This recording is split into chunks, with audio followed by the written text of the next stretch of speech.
NSU German History X, Beau Séjour, Irresponsable, Mr. Robot, Mama's Angel. Bienvenue au Hall pour ce série spéciale Série Mania.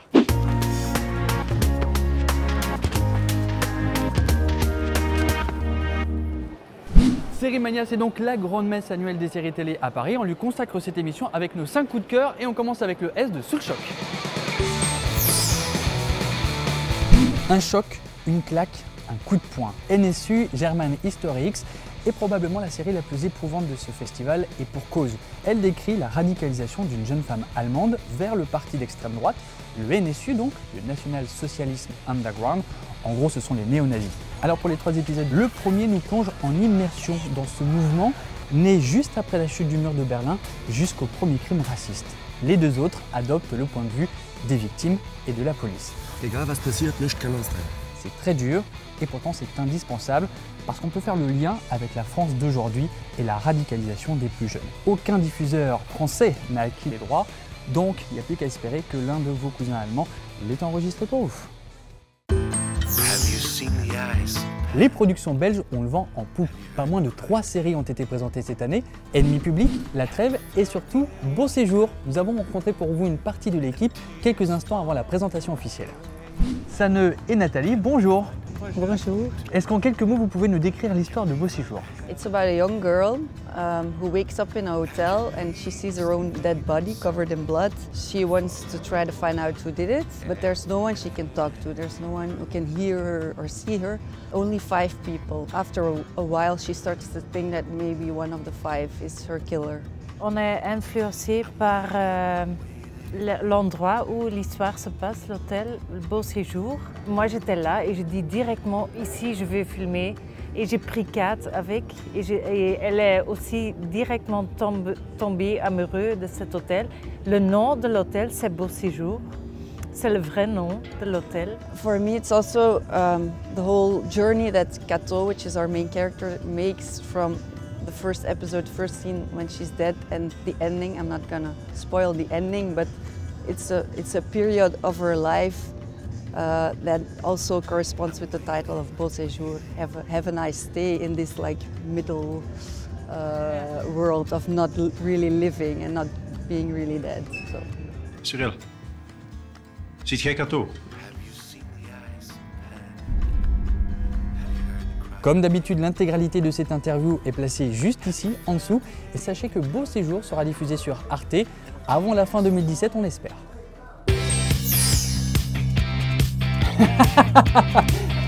Alors ça, je peux vous dire, c'est la très bonne surprise de ce festival. En termes de comédie, j'entends la présentation d'Irresponsable. Julien, trentenaire, n'a plus de travail, il s'est fait expulser de son appartement, donc il n'a pas le choix.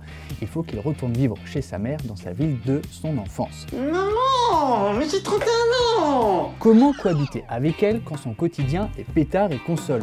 Comment se comportera-t-il lorsqu'il retrouvera Marie, son amour de jeunesse, et qu'ensemble, ils devront faire face à leurs erreurs du passé? Eh bien, toutes les réponses à ces questions entraîneront des situations hilarantes, touchantes parfois, face à un personnage obligé de devenir adulte. Je m'appelle Jacques. Jacques? Bah ouais. Ah putain. Quoi? Bah c'est chaud. Hein. Bah quoi, c'est chaud, c'est un prénom? Bah oui, c'est un prénom, mais c'est un prénom qui est chaud quoi. Les 10 épisodes d'Irresponsable seront prochainement diffusés sur OCS City et c'est bien sûr, vous l'avez compris, à ne surtout pas manquer. I comme informatique donc avec Mr. Robot. Son personnage principal, Elliot, est un véritable héros des temps modernes. Hacker professionnel, antisocial et atteint du trouble du comportement, il passe son temps à pirater les comptes de ceux qui l'approchent pour mieux les cerner, pour mieux les manipuler. À cause de son talent, il est tiraillé entre son travail, un gang, l'énorme entreprise Evil Corp qui souhaite l'engager et Mr. Robot qui a besoin de lui pour faire chuter cette multinationale. Elliot, just attack. Cette série est glaçante de vérité. Elle a été récompensée par 2 prix lors de la dernière cérémonie des Golden Globes, meilleure série dramatique et meilleur acteur de second rôle pour Christian Slater. C'est donc à voir absolument, et ça tombe bien, ça va bientôt passer sur France 2. Zam est un mot hébreu qui signifie la colère, la fureur, et ça correspond à l'état émotionnel de la mère de Kfir dans Mama's Angel. Pour l'histoire, direction une des banlieues de Tel Aviv, où une des communautés est chamboulée par un meurtre. l'équipe de la série a accepté notre interview. Le premier épisode a un rythme assez spécial, une atmosphère mystérieuse. La tension augmente au fur et à mesure, mais l'action n'est pas prédominante. Pourquoi avez-vous choisi de démarrer la série ainsi et pas par le meurtre lui-même?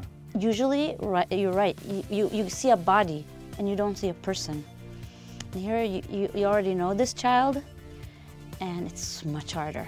We wanted to give some kind of exposition to this life in order to understand later that something big can shatter it and take out all the secrets. When I tell the one-liner, my reaction, if I would have heard that one-liner, I would say, this is one of those boring shows. Again, dead child, and you know. But it's a story of parenthood and loss. I have my own stories, and in my family, I lost a baby sister. She was 4, so we have our own story of loss, which in a way repeats itself in the series. Est-ce qu'une chaîne française est intéressée par Mama Angels? Well, we'll figure out after this week of Series Mania, and we'll see the reaction of the audience tonight, so we'll see how it works. And actually the series was just recently edited. The episode that we watch now, we actually finished them like 10 days ago. So it's very, very, very fresh. This is a real world premiere. Et bien voilà, il est à peu près 23h30, Série Mania c'est terminé. Alors concernant le palmarès, eh bien Elmar Reynal s'en va avec le Saint Graal, le Grand Prix. La meilleure série francophone est attribuée à La Trêve. Et puis, hasard de notre programmation, Beau Séjour s'en va avec le prix du public, Ex Aequo avec Jour polaire. Vous verrez, on en reparlera de cette série de Canal+. NSU German Historique s'en va avec le prix des blogueurs. Et puis, prix ACS de la meilleure série américaine pour Mr. Robot. Voilà, c'était Série Mania édition 2016. Un grand merci à Juliette et Boris pour leur accueil et d'avoir été nos guides. Nous, on va boire un petit coup à la santé de Série Mania 2016 et on se retrouve dans 15 jours pour un prochain série. Salut!